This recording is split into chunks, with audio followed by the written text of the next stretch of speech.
Hey folks, Jesus is coming so very soon. Y'all bear with me. I had a rough night last night. So super tired. I want to start this with 1 Corinthians 10. I'm going to start at verse 6. Now these things were our examples, to the intent we should not lust after evil things, as they also lusted. Neither be ye idolaters, as were some of them, as it is written, y'all. The people sat down to eat and drink, and rose up to play. Neither let us commit fornication, as some of them committed, and fell in one day 23,000. Neither let us tempt Christ, as some of them also tempted, and were destroyed of serpents. Neither murmur ye, as some of them have also murmured, and were destroyed of the destroyer. 1 Thessalonians 4, I'm going to start at verse 13. Y'all should know this by heart. But I would not have you to be ignorant, brethren, concerning them which are asleep, that you sorrow not, even as others which have no hope. For if we believe that Jesus died and rose again, even so them also which sleep in Jesus will God bring with him. For this we say unto you by the word of the Lord, that we which are alive and remain unto the coming of the Lord shall not prevent them which are asleep. For the Lord himself shall descend from heaven with a shout, with the voice of an archangel, and with the trump of God, and the dead in Christ shall rise first. Then we which are alive and remain shall be caught up together with them in the clouds to meet the Lord in the air, and so shall we ever be with the Lord.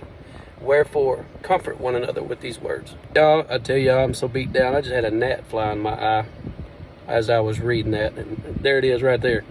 You see my lips are dried out. I look like death. I can't help it. I've told the doctor all this. They're acting like it's no big deal, coughing up blood, and can't sleep because of the coughing.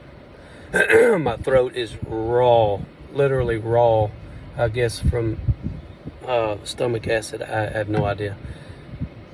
I'm miserable, y'all. Very, very miserable. He called me in some compound. I don't know anything about these medications, y'all. I don't. It's something that's supposed to numb my throat to let it heal, so I'll stop coughing to make it more raw. It's some kind of cocktail, something I don't know. I can't afford it. Just be honest with you, I can't get it. So what I've been doing,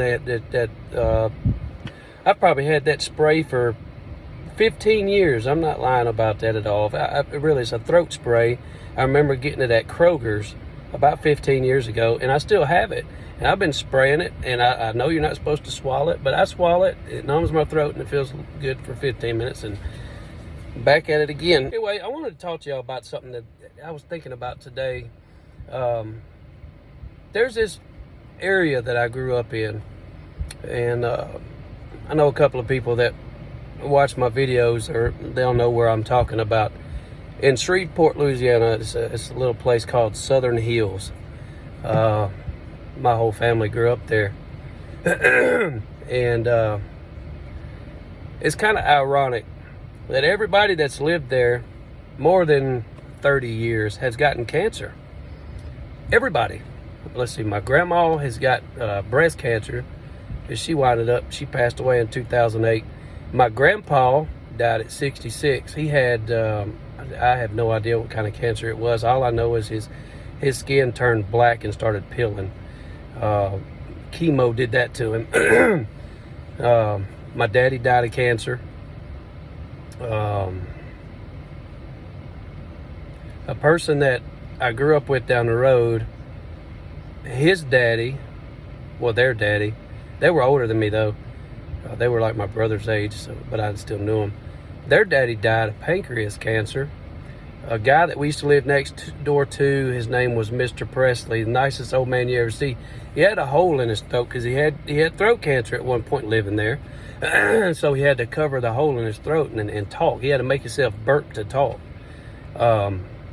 He wound up dying after he got rid of that cancer. He wound up dying of cancer. Of course, he was probably in his 90s when he wound up dying, but he still got cancer twice living there. So many people. I could name at least 50. I know which was the Caddo commissioner in Shreveport. I can't remember, he told me if it was his dad or his mom or both. They both had cancer, and I don't remember which one died. But I remember the day that they moved in. It was like 1993 when I first met him. And they were from California, and it's just insane that I was thinking about that. And I remember when I was a kid, there was this old man. You would have never thought that he had $1 to his name. He drove around in an old, what looked like a U-Haul truck. Didn't have nothing on it. It was just plain white. We used to call it the serial killer van. All the kids in the neighborhood, and we'd laugh about it, and we were all scared of him. But he knew my grandma, and that man was a multimillionaire. None of us knew it. He didn't dress like it, didn't act like it. Sorry, y'all, I had a coughing fit there. Anyways, he told me when I was a kid. Of course, I didn't believe it, but as I got older, it started to make sense. My grandma told me that he was some kind of big shot in the military or something at Barksdale Air Force Base, and something about in the 50s or something, they used to bury depleted uranium out there in the field. I forgot the name of that field. I haven't been over there in so long, but it kind of makes sense, you know. Why would all these people around there automatically get cancer, and most of them die, if that weren't true? Oh, let's not forget my old best friend. They used to live across the street from my grandma. His mom also got breast cancer. Y'all, truthfully, there's so much more, and nobody's ever investigated that. To my knowledge, nobody. Not the local news, nobody. But literally, more people than I can count have gotten some form of cancer and died or had it removed, etc., living in Southern Hills. Do y'all truthfully think that our government cares about us? No. Sorry, it's been a few days. Again, I haven't felt good at all, y'all. I'm praying so hard about this. I want it gone. This cough is, I'm telling you, it's making me miserable. I thank God that I still have my oxygen. My oxygen is still fine. I guarantee it. If I hadn't felt led to take that Dupixent shot, I would be in the hospital right now. I know that 100%. Because it's just draining, y'all. And I always feel like something's stuck in my throat. I can't get over this. But by the grace of God and with all the prayers, I'm very confident that it will leave. I do want to thank all of you for the love and prayers and support on this channel. And I was talking about that compound medicine earlier, and when I say it's expensive, y'all. It's so much. I don't even think I don't know. My wife's begging me to get it somehow, and I don't want to. That's just. Anyways, y'all, please keep looking up. Seriously, look around. Jesus is coming so very soon. I just wanted to come here and tell y'all that story and read y'all a couple of Bible verses. And y'all, I'm still here. Still here with you.